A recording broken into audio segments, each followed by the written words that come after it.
Ya, bertemu lagi bersama saya Hendara di channel saya Hendara Komik. Ini saya bangun tidur sih, terus saya ngecek ada komen kan. Saya kan pernah kan review AC gitu kan. Terus ada yang komen, "Bang, saya baru beli AC-nya nih, belum ada sebulan kok nggak dingin ya?" Ini saya tuh agak bingung ya kalau ditanya hal-hal yang seperti ini ya. Pertama, saya nggak tahu kondisi kamu gimana, AC yang kamu gunakan seperti apa, cara pemakaiannya gimana, pokoknya tuh sulit kalau mau ngasih jawaban. Nah, tapi kalau kamu beli AC yang saya review kemarin, yang saya ada kasih linknya itu ya, dan kamu merasa ada masalah nggak dingin, saya akan mencoba menjawab pertanyaannya, di mana video ini tuh dibuat di tengah bulan Februari, di mana itu puncak musim hujan yang luar biasa. Di sini hawanya jadi dingin banget, anginnya jadi kenceng, hujannya berkepanjangan dan banyak daerah yang mengalami banjir. Contohnya kayak di Sayung, kayak di beberapa kota di sekitaran Kudus juga ada, Pati juga ada, di Gubuk juga ada.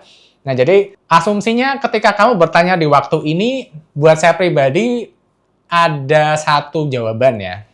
Pertama, nggak dingin karena suhu di luar dan suhu kamar kamu ini lebih dingin daripada suhu yang kamu set sama AC kamu. Ini terjadi juga sama saya. Ketika saya ngeset AC saya kan biasanya di 26 derajat Celcius ya, dan itu buat saya pribadi tuh udah dingin banget. Nah, jadi saya tuh kalau ngeset AC 26 itu udah cepet kedinginan, habis itu saya bikin kipas, ya udah tidur gitu kan. Soalnya 26 buat saya pribadi kedinginan. Nah, kenapa ketika musim hujan kok nggak dingin, Bang? Gitu kan. Nah, karena suhu ruangan dan suhu di luar itu lebih dingin daripada suhu 26 derajat Celcius. Nah, ini kamu bisa cek suhunya pakai termogan. Termogan ya, itu termogan kamu tembak aja ke tembok kamar kamu. Dan itu terjadi juga sama saya. Suhu di kamar saya waktu itu tanpa AC, tanpa kipas, karena saking dingin, hujan, terus lembab gitu ya. Dia ada di 25 derajat Celcius, 25, sekian. Jadi secara suhu ruangan itu di bawah 26 derajat Celcius, di mana saya set oleh AC saya. Dan ketika saya mau mendinginkan ruangan itu dengan AC saya, otomatis harus saya dinginkan lebih ada di bawah dari suhu ruangan. Nah, misalkan nih, suhu ruangan saya waktu itu ada di 25 derajat Celcius, itu dingin, dan buat saya sih nggak perlu juga pakai AC sebetulnya. Cuma kalau kamu pengen dinginin, ya kamu set aja di bawah. Kamu buat suhunya di 21, 22, atau 20, atau mungkin lebih di bawah lagi. Nanti AC-nya yang bagian luar bisa nyala untuk mendinginkan target temperatur ruangan yang kamu set tadi. Dan disarankan orang-orang sih kalau kamu mau ngeset ya maksimal itu 3 derajat di bawah suhu saat itu. Jadi misalkan di luar lagi musim kemarau panas, suhunya ada di 35 gitu ya. Kamu set ya di AC-nya ya 28 aja lah. Kalau suhunya tadi 25, kamu set aja di 20, 21 udah cukup sih itu. Nah, untuk ngetes AC-nya tuh mendinginkan atau tidak, sebetulnya ada cara yang mudah. AC kamarnya kan ada dua bagian ya, AC dalam sama AC luar. Nah, misalkan bagian AC luarnya, kamu dengerin aja deh ada suara kompresornya muter atau enggak. Nah, kalau dia nggak ada adegan, nggak ada suara mesin di bagian AC luarnya, itu berarti AC-nya sedang berada di mode kipas. Dan mode kipas itu bisa terjadi di semua mode AC ya, mau yang cool, mau yang apa gitu. Soalnya secara algoritma AC itu akan bekerja, misalkan kamu minta suhunya 22 derajat gitu kan. Nah, kebetulan nih di kamar suhunya udah 25 derajat. Jadi dia bekerja lagi untuk mendinginkan hingga turun lagi ke 22 derajat. Nah, misalkan suhunya yang kamu set ada di 26 derajat Celcius. Nah, tapi delalah di dalam kamar karena musim hujan dan angin dingin yang luar biasa, suhunya lebih rendah daripada yang kamu set sama AC, jadi udah terpenuhi. Dia yang bagian kompresornya ya mati. Dia nggak kerja. Pertama jadi irit listrik. Kedua kan memang yang kamu minta. Kamu pengennya suhunya ada di 26 derajat Celcius. Tapi karena suhunya di kamar lebih dingin, ada di 25 derajat Celcius, berarti ya dia nggak perlu kerja, kipas saja. Nah, cuma kalau tiba-tiba suhu ruangan kamu naik jadi ke 27, 28, nanti otomatis AC bagian luarnya akan hidup lagi buat dinginin bagian dalam kamar kamu. Itu jawabannya ya.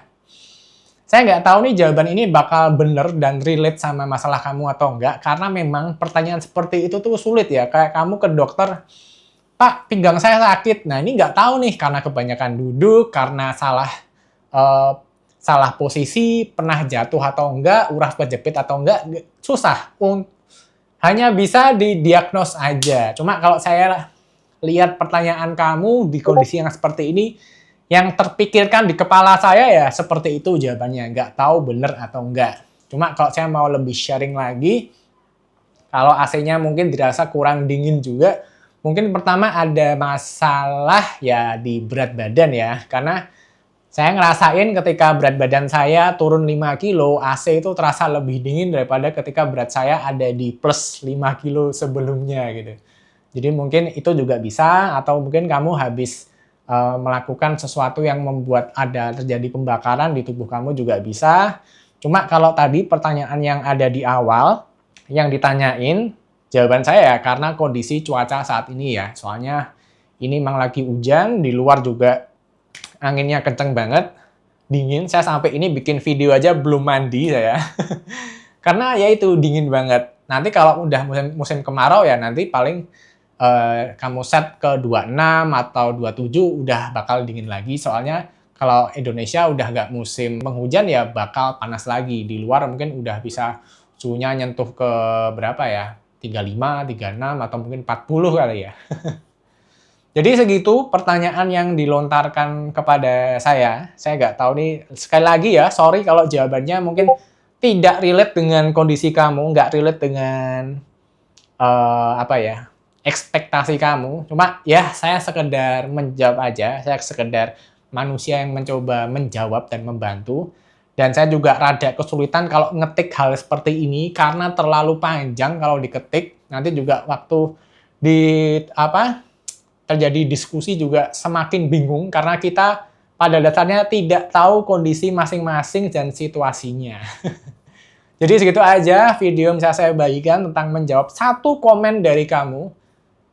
Ya, saya nggak tahu nih benar atau enggak ya, ini cocok dengan jawaban kamu atau enggak. Cuma kalau kamu tiba-tiba datang kepada saya, ada di depan saya, tanya kepada saya seperti komentar kamu tadi, akan saya jawab sama seperti yang ada di video ini. Jadi semoga membantu. Terima kasih yang udah nonton video sampai akhir dan sampai bertemu di video berikutnya. Bye-bye.